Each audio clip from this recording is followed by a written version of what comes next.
Now, before we get started with this episode, last week, if you tuned in, we were celebrating our 1-year anniversary of the Badminton Podcast with a giveaway in collaboration with Volant. Now, we've just drawn out our winner. His name is Stephen L., and his handle on Instagram is Mr. Lu Long. So, Stephen, congratulations. You have won some awesome Volant kit, and we'll be getting in touch with you very shortly to send that out to you. And just want to say thank you so much for everyone who entered. Make sure you keep sharing the love of the sport for everyone, and let's get into this podcast episode.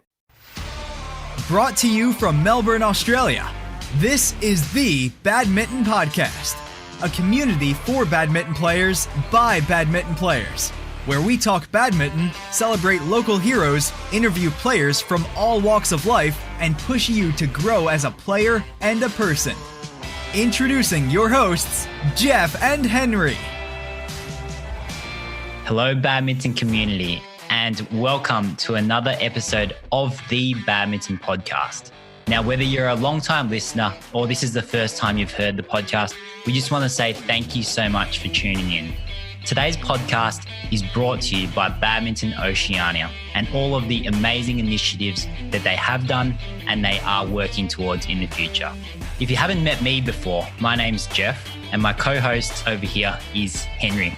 We're both the co-founders of Volant, the brand that gives badminton players an alternative to unsightly conventional badminton clothing so that they can feel confident and stylish everywhere. In short, we make gear that makes you look good on and off the court. So make sure you do check us out and shop at www.volantwear.com. In addition to all the cool gear, we also have a lot of free resources that can help you with your game too. You can also follow us on our social media. Our handle is @VolantWear. So we're really excited to be sharing with you another episode of the podcast and about how much we love the sport. And we love bringing badminton stories to you so that you can hear the stories of other players all over the world, and not just players, but officials, administrative staff, and everyone involved with badminton, because we are an awesome community together. Now, before we get started with this podcast, we just want to let you know that Henry and I, we really do enjoy hosting the podcast. And although it is completely self-funded, we do really cherish everyone's support so far. So for those who have supported us on Patreon and just pledged a couple of dollars per month, it really does help us keep the episodes regular and of a high quality. So if you do enjoy the podcast, we would really love your support as well.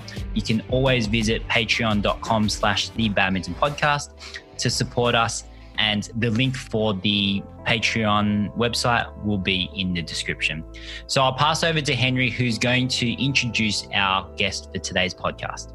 Thanks, Jeff. So today we have Julie Carrel, who is the Secretary General and CEO or Chief Executive Officer at Badminton Oceania. Julie is responsible for the day-to-day management of the organisation to deliver the strategic plan outcomes. Additionally, she oversees regional events and gender equity areas alongside fulfilling her role as a BWF accredited referee in numerous tournaments around the world. Now, for those of you who haven't heard of Badminton Oceania or aren't familiar with it, basically it's a governing body of badminton in Oceania. It is one of 5 continental bodies under the flag of the BWF or Badminton World Federation. And Badminton Oceania was formed in 1987, with Australia and New Zealand being the founding members. Today, there are 16 member countries. Now, overall, Badminton Oceania's vision is to make badminton the leading regional sport accessible to all. So we welcome you onto our podcast, Julie. Thanks for being here.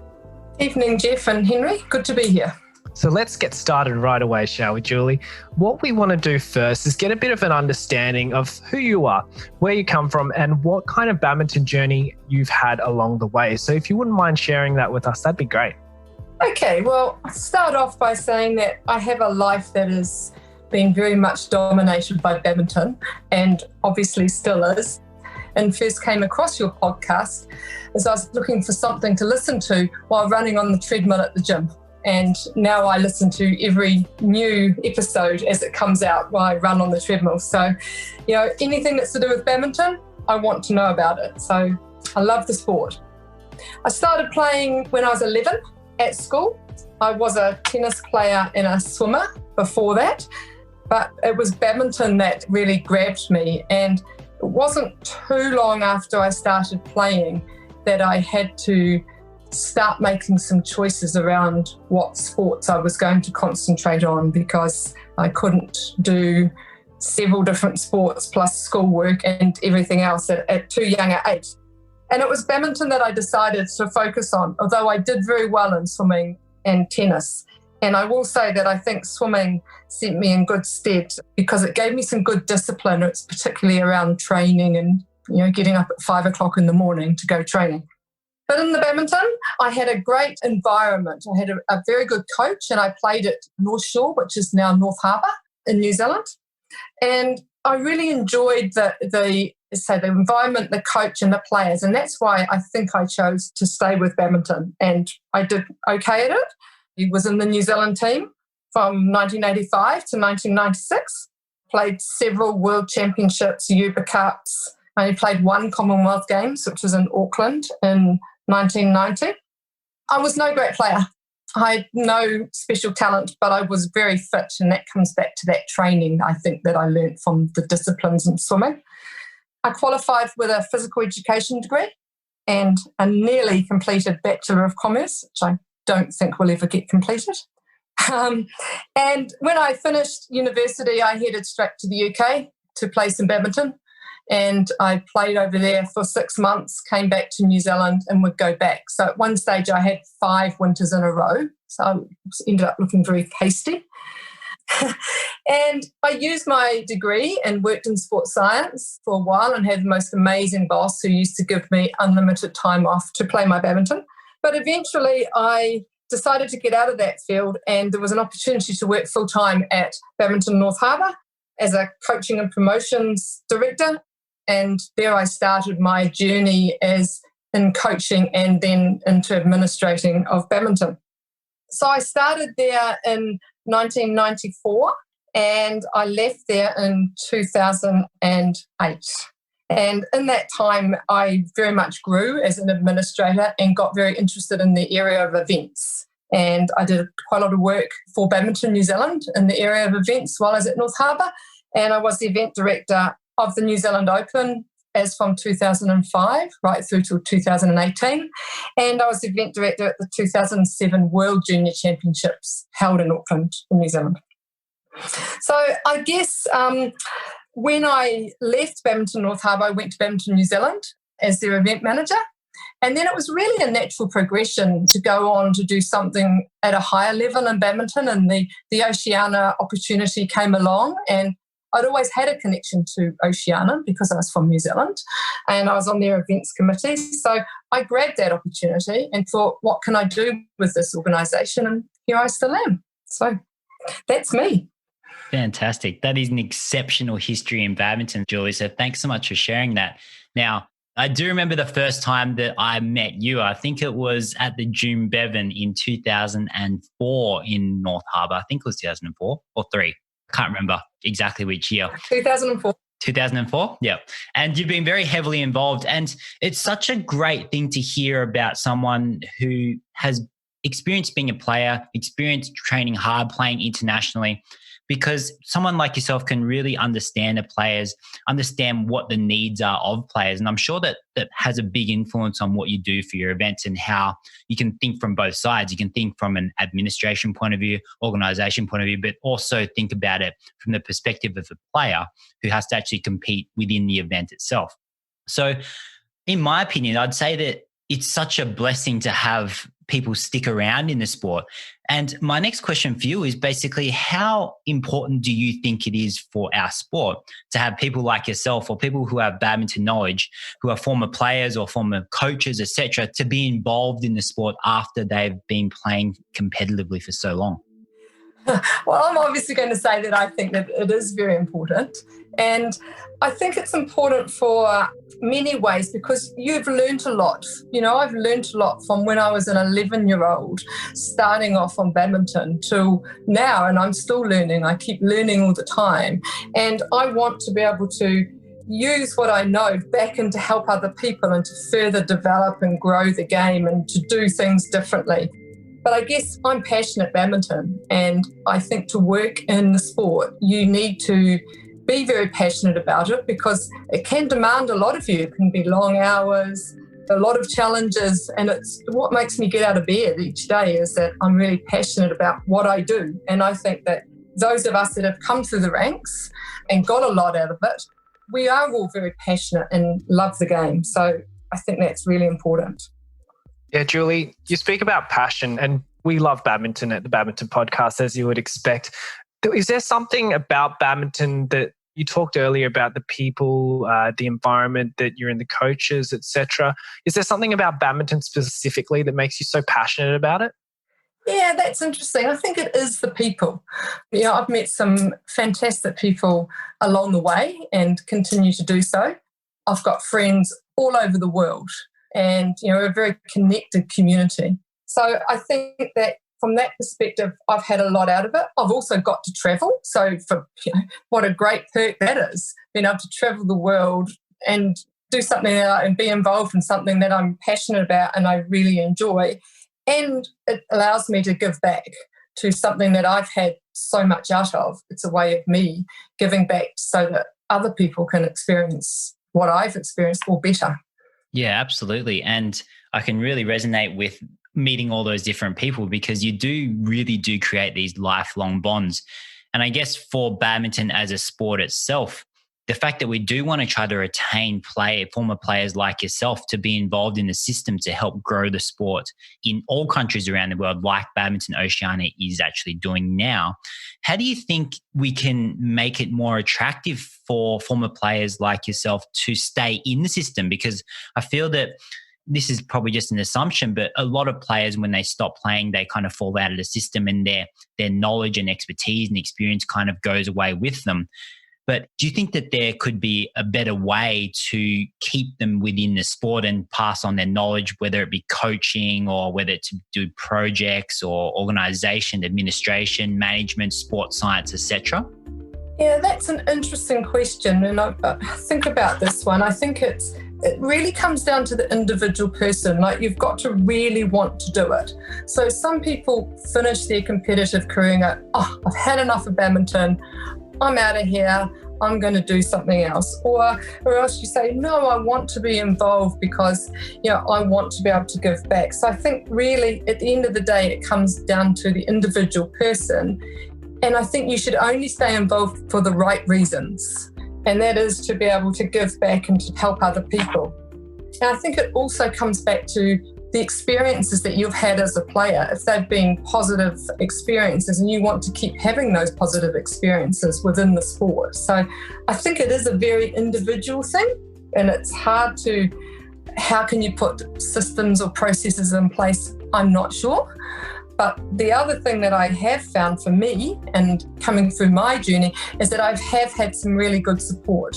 So when I chose the pathway of going into badminton administration, I've had support from a lot of people along the way to make that, journey easier and more fulfilling. So it's developed me as well as a person as I keep going along. And having been a competitive person, you always want to be challenged and have a new challenge. I think once a competitor, always a competitor.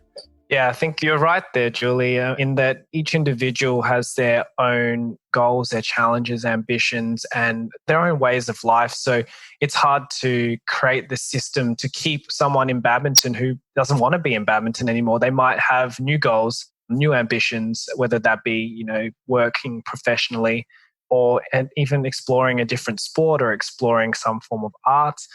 So it is very individual specific, like you say.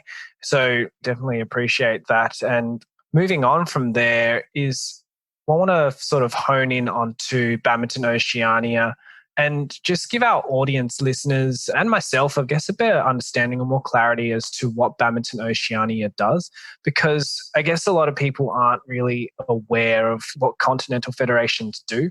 So, for example, even for me, I'd assume that Badminton Oceania would take responsibility for organising events such as the Oceania Championships and overlook other BWF-sanctioned tournaments that are held in Oceania.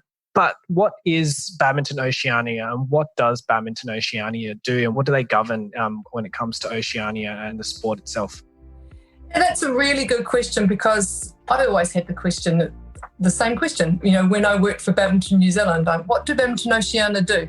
And the continents have come into a lot more presence, I think, within the last sort of 5, 7, 10 years than what they used to be. But we are under the umbrella of the BWF. We are one of the 5 continental confederations. We are the smallest. We're Oceania. We're the small one. We only have 16 members. But we are essentially the link between BWF and our member countries. And as the BWF keeps saying to us, we know our members better than they do. So the BWF can't know the intricacies of their 190 members, but we can know the intricacies and more detail and the challenges and what will work more in our 16 member countries. So I guess we're that link with BWF, and then we're predominantly funded by BWF, and we're delivering their programs tailored to our region.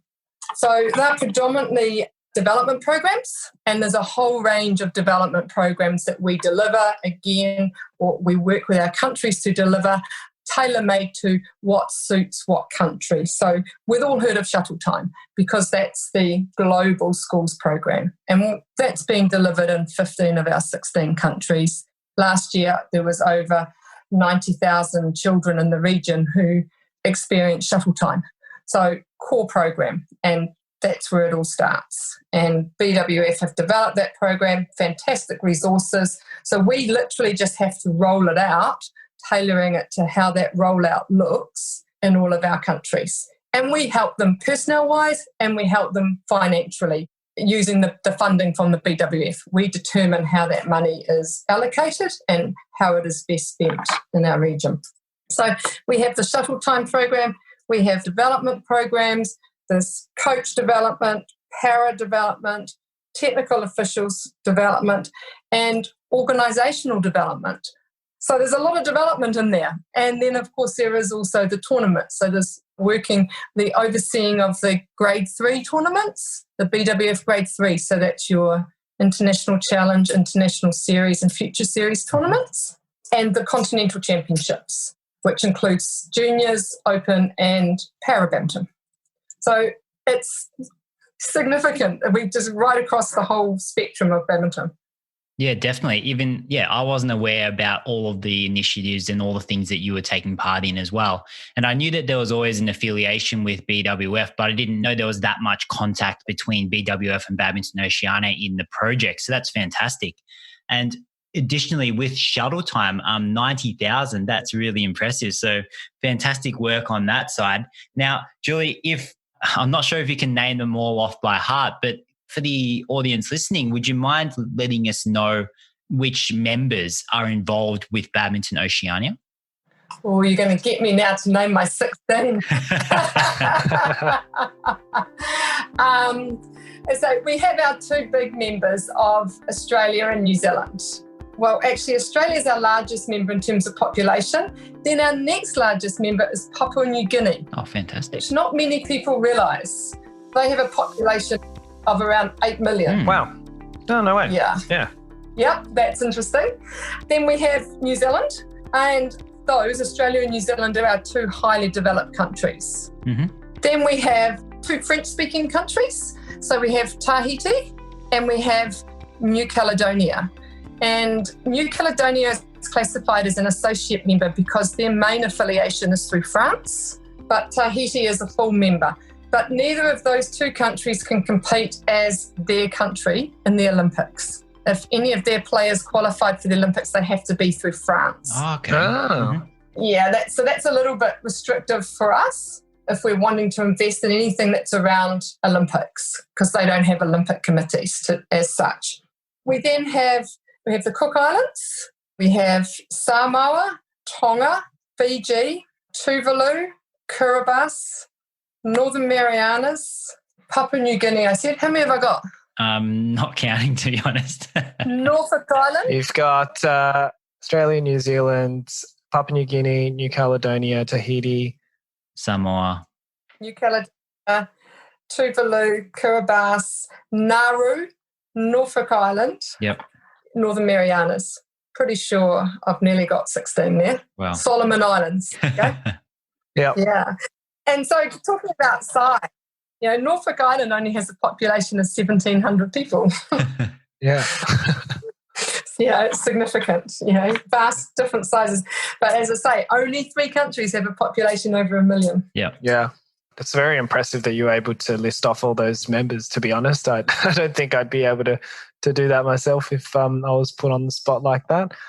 So well done. Moving on, Julie, in terms of Badminton Oceania and in your time as CEO, managing the organisation, what kind of evolution has occurred in the time that you've been looking after it? Okay, so just take you back a little bit before my time. So the first employee of Badminton Oceania was in 1998 with a development officer. And that person used to go into the islands to run some coaching. 2005 was the first Secretary General, but on a part-time basis. And she left in 2015, end of 2014, and that's when I took over and appointed into a full-time role. And when I was appointed, there was still a development manager and a full-time. So that gave us 2 full-time roles. From there, we've grown significantly, and we now have a staff of 9, and we're based in 3 countries. And most of the growth and being able to obviously fund these positions is through our funding that we get from the BWF.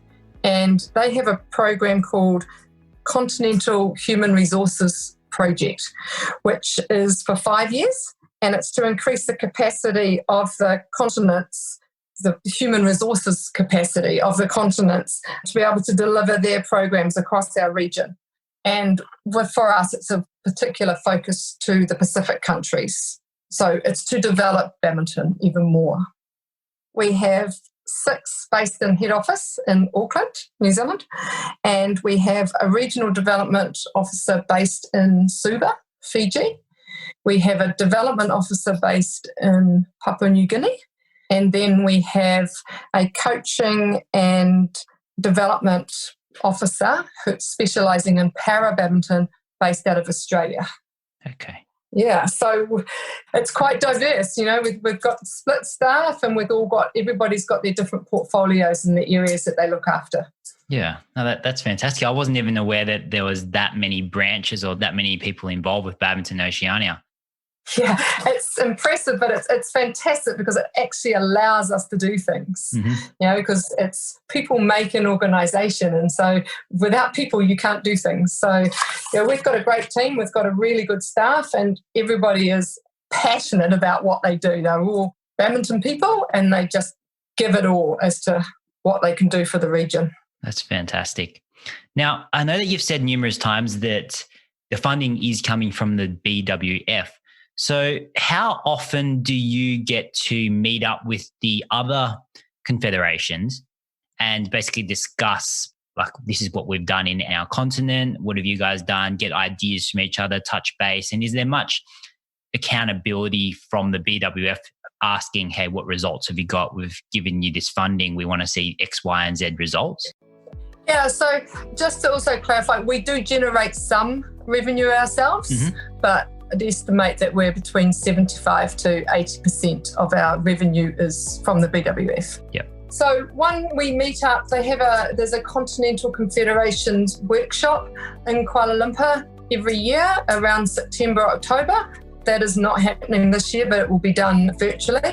And I was even going to that before I was employed by Badminton Oceania, because it also links the day before with an events workshop for the continents. And I used to go to that on behalf of Oceania, and then I'd stay on for this workshop. So I've been now going to that for 6-7 years, and it's great because all the staff from the other continents. If I want to know something, share ideas, I know who they are. I can send them an email.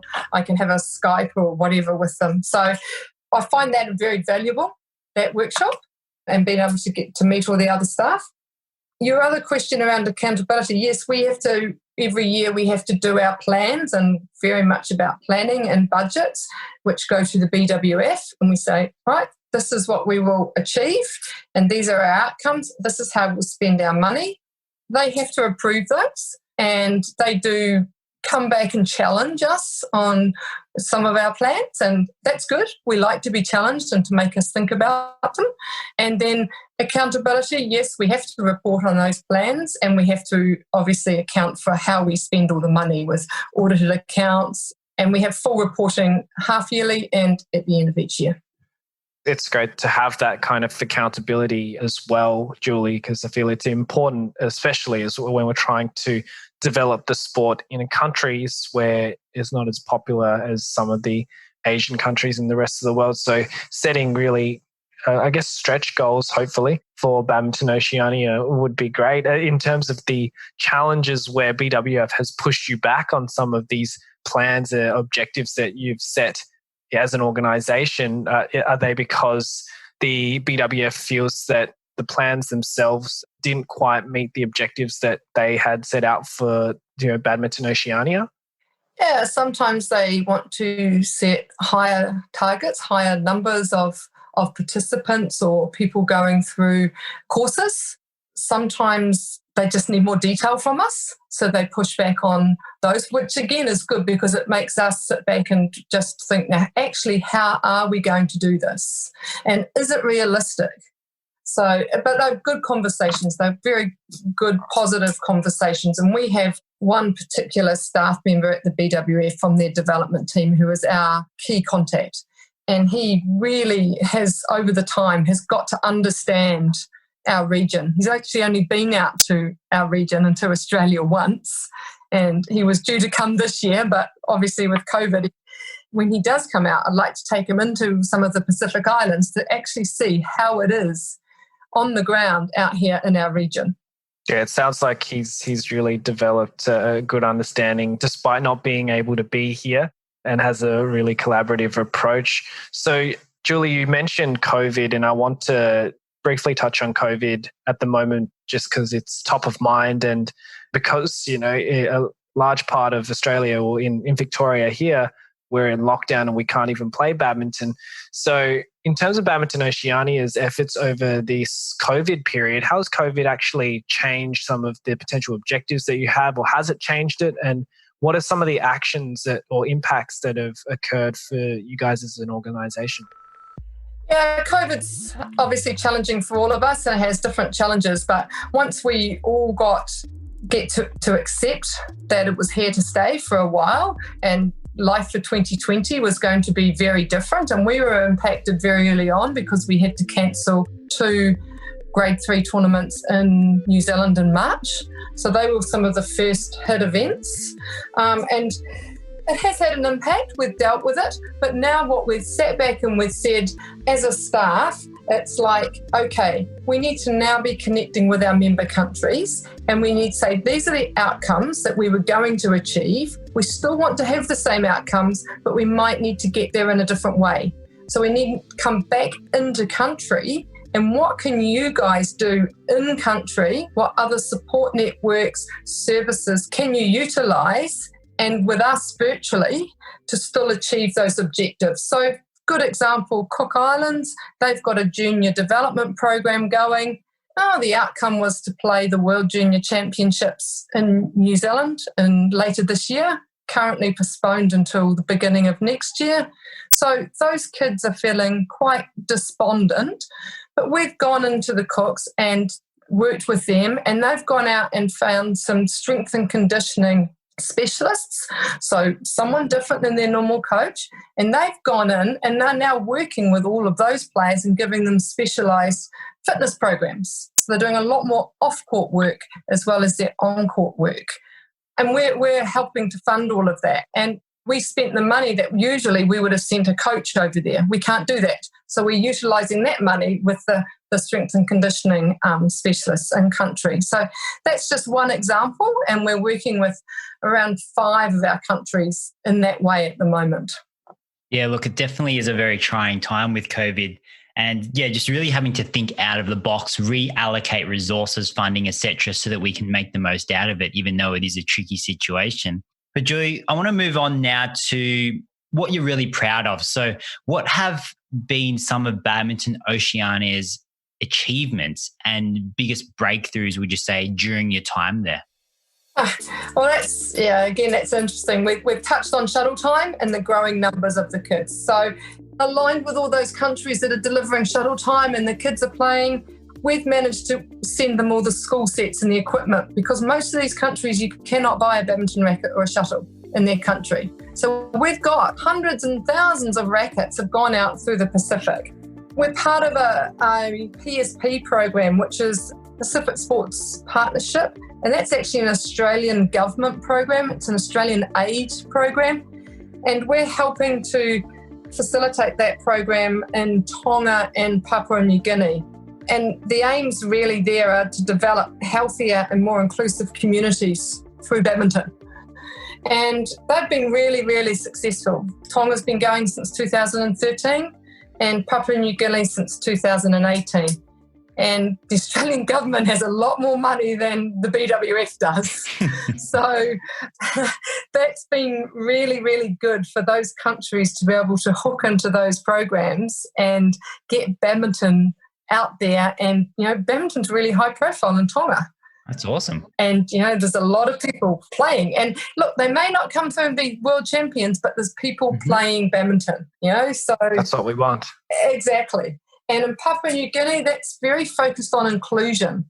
And I'm not sure, Jeff, I don't know if you were at Oceania Championships in Ballarat this year at the Para Champs, but there was 4 players there from Papua New Guinea. And first international tournament anybody from Papua New Guinea's ever played in. And that was because of this program. So we're doing a lot of work in Papua New Guinea through this program and also with our development officer that we have based there. What else are we proud of? We've increased the number of countries.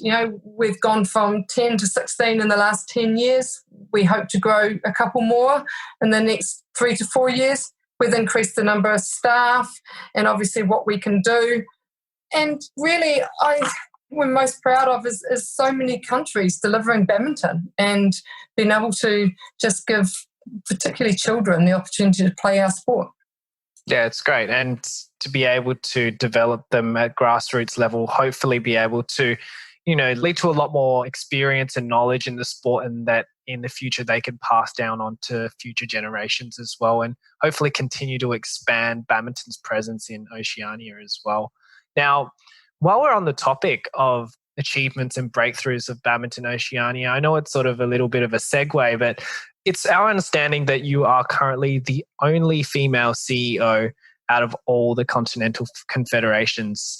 So how do you think that Badminton Oceania can pave the way towards seeing more females like yourself have professional success within badminton as a sport, whether they be as administrators or players? Yeah, very hot topic these days is gender equity. Badminton Oceania, we absolutely pride ourselves on having good gender equity across all of our programs. And it's genuine gender equity. It's not putting people into positions because we need to tick a box or we need to meet a quota. We genuinely have good quality males and females and of good balance across our region to do the roles that we need them to do. Our lowest area where we're represented by females is coaching. We're down at around 30%. Everything else is around between 40 and 50%. So we're putting in some targeted programs to encourage more women to go down the coaching pathway. And that's not necessarily the high performance pathway. That might be the community coaching. It might be the schools coaching, or it may be at a state or an association level. But just as a qualified coach, we're just putting in some programs there. And what we have to do first is we need to find out what are the barriers. Why aren't we attracting women to do these jobs? And I don't have an easy answer, and it's a hot topic of discussion in our office many, many times. We all have these possibly ideas, but we don't have a lot of the answers. But we certainly work hard in this area, very hard. Yeah, definitely. And it sounds to me like potentially Badminton Oceania could be leading the way in comparison to, so in the world in getting gender equality happening, especially within maybe coaches. Have you noticed it being discussed much from a BWF level or with the other continental confederations? Very high on the priorities for BWF, and at their recent virtual AGM, a constitution change was passed. So now as from next year, when council is elected, they're mandated there will be a 30% female representation on council, which for a world governing body is fantastic. And that's what the IOC wants.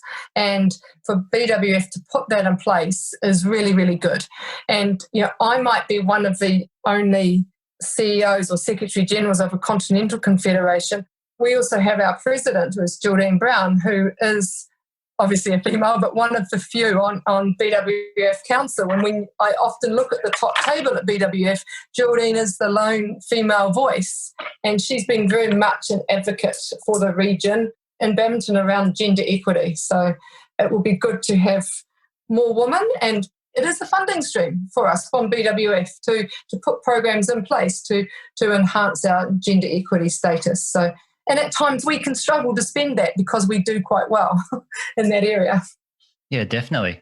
And I guess when you come down to participation and players, now the work that Henry and I have done just in researching number of badminton players, especially in Australia, because that's where we're located, the number of male players is definitely a lot higher than female players. Have you noticed that in just the whole continent in general? And do you feel that potentially with this push towards gender equality and having more representation, do you think it could be a pathway to get, say, more females involved with the sport from a playing basis as well? Yeah, so I think your Australia numbers is the same across the region. I definitely know it is in New Zealand. And I think for the national associations, you look at the numbers in the national championships and the number of females playing the males is significantly different. But I look at a global perspective in any big tournament we go to. Which are the two events with the lowest number of entries? Women's singles, women's doubles. Yeah. And the men's singles is a 64 draw and the women's singles is a 32. So already there's an imbalance there. So, there does need to be a push, and I guess there needs to possibly be some more research as to why is the more males coming through and not the females.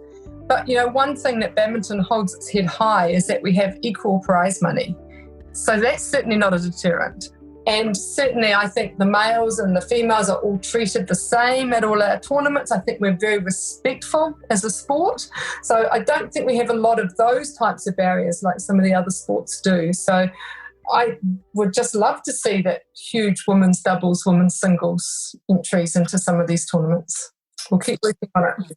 Yeah, it's really wonderful that badminton is a sport for all and doesn't have that inequality that you see in some other sports. I won't name names. Getting the research into why females don't appear to be as engaged with badminton as a sport in our part of the world is certainly something that Jeff and I would be very interested to hear about or see in the future. So if you do get your hands on some data or research, please do share it with us. We'd love to share it with the badminton community as well, so that we can hopefully change that and make it a sport truly for all, and to have increased female participation as well. Now, talking about increasing female participation is one of the challenges potentially that Badminton Oceania faces. But in terms of differences and ongoing challenges that Badminton Oceania faces compared to other continents, are there anything in particular that you can think of? So I've already said that we're the smallest continent with 16 member countries, but we cover the largest area of any continent. And so for us, that is our biggest challenge, is travel. And nobody else in the world realises how we are. No two of our countries are connected. When I say to people, there's no road, there's no bridge, there's no tunnel, you cannot go from one to another country except by boat or by plane. And other continents don't quite realise that until you point it out. Everyone thinks that New Zealand and Australia are joined. Yeah, we laugh, but hey, So that's one of the biggest challenges for us, is just how vast an area we're trying to cover. And it's difficult to fly between some of our member countries. You have to come through either Australia or New Zealand, and it's expensive. So probably they're the biggest challenges. But, there's also a lot of challenges with some of our small Pacific islands. They get hit by cyclones. So their priority is really survival at times. In some of those countries, the standard of living is certainly not the same as what we enjoy in New Zealand and Australia. And so that is challenging for them. Just trying to get communication. So some of them have very intermittent and dodgy internet, and then it's really expensive. So, just trying to sort of work our way around all of those. And one of our key things that our staff were always discussing, and we built up a big database, is we need to understand every country and exactly what it's like in their shoes, in their country. What are the challenges? So, and for some of them too, is something we don't think about either in a developed country, is one of the biggest things is, if you've got a program running, is how do people get there? Because there's no local transport, or if there is, they can't afford it. So therefore, the badminton organisation ends up having to go and pick these people up if they want to come and be part of their program. Yeah, it's interesting and it's challenging. Yeah, just a completely different lens that you look from now after hearing those things. And I guess especially in, definitely Europe as well, where you can literally just drive, take a train, and you're in a different country within the same day without too much fuss. It is completely different, which is, it does make it tricky for us. So there's obviously a lot of challenges, but lots of exciting things happening with yourself and Badminton Oceania with all the initiatives that you're taking on. So if we were going to say, what are the 3 most exciting things or projects Badminton Oceania is working on at the moment, what would those be? Mine ain't allowed 3. Yeah, top three. Top 3. Para badminton is still hugely developing for us, and so that is a biggie. And we want to get a permanent para badminton international tournament in one of our countries on an annual basis. So we're working on something very exciting there at the moment. Air badminton, and we would have heard about the air shuttle. Air badminton for us is huge because a lot of our Pacific countries don't have indoor facilities. So we're working on using air badminton to get more people engaged with badminton, and then the next steps and bringing them into proper badminton. So that's a good project for us. And then the other exciting one, which is at a higher level, probably it's 2 to 3 years away, is we're looking at an Oceania League, and been discussing this for a couple of years with a couple of key stakeholders, and it's still very much in that discussion phase, but there's certainly an intention. And so, as I said, I like challenges, so that's what the attention is. That's super exciting. I'm glad that you like challenges, because that makes, for an exciting future for badminton as a sport in Oceania. And as we're in Australia, we're really excited for you and Badminton Oceania and the sport in itself. So, speaking of the Oceania League, we know that we recently had 2 members playing in the New Zealand Badminton League on the podcast recently, and that's a really exciting initiative that's happening over there. I'm sure you're aware. We're definitely looking forward to seeing this Oceania League come to fruition, Julie. Yeah, that New Zealand League met a great need of giving the players some competition out of lockdown, not able to travel. And, they timed it to perfection, because their finals were the Wednesday, week prior to when Auckland's been locked down again. So they were lucky, and it certainly was a good initiative. Yeah, definitely well played on their part. Well played. Yes. So, Julie, we're beginning to wrap up here. We've definitely learned so much about Badminton Oceania, and really appreciate you coming on, sharing your badminton journey, your rich history with the sport, and basically giving us a rundown of what Badminton Oceania is and some of the initiatives that we have going forwards, and just a really great understanding for listeners and the badminton community to understand that Badminton Oceania is essentially a link between BWF and the relevant countries and the members associated with the continent. So in terms of finding more information about Badminton Oceania, we've only really skimmed the surface here on this podcast. And if listeners were really wanting to know even more information or they want to get in touch, is there somewhere that they should be looking for information or people that they should be seeking out?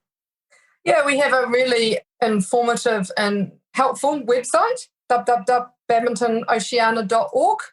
And through there, you can also subscribe to our monthly newsletter, which comes out with all the key activities in the region each month. Search Badminton Oceania through Google.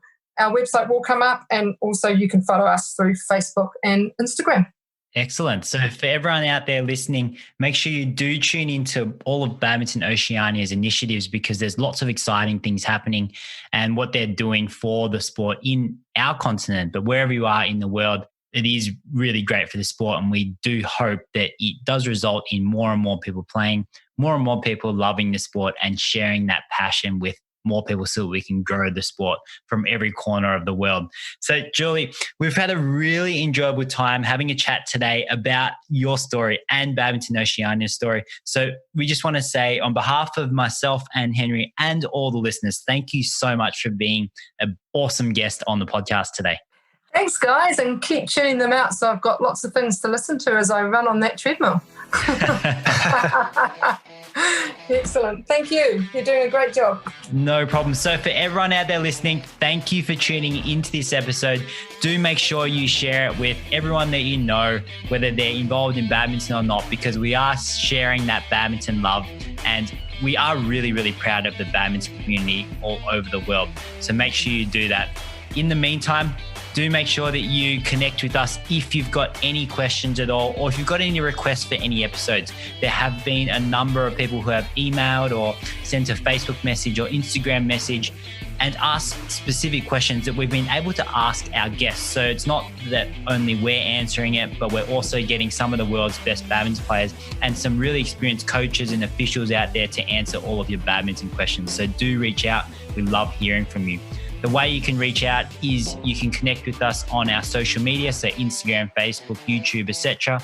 Our handle is Volantwear, VOLANTWEAR, or you can reach us on our website, www.volantwear.com. So from everyone here, thank you so much for tuning in, and we will see you on the next episode. Thanks, everyone. Thanks, everyone. This podcast was brought to you by Volantwear, the most versatile badminton apparel you'll ever own.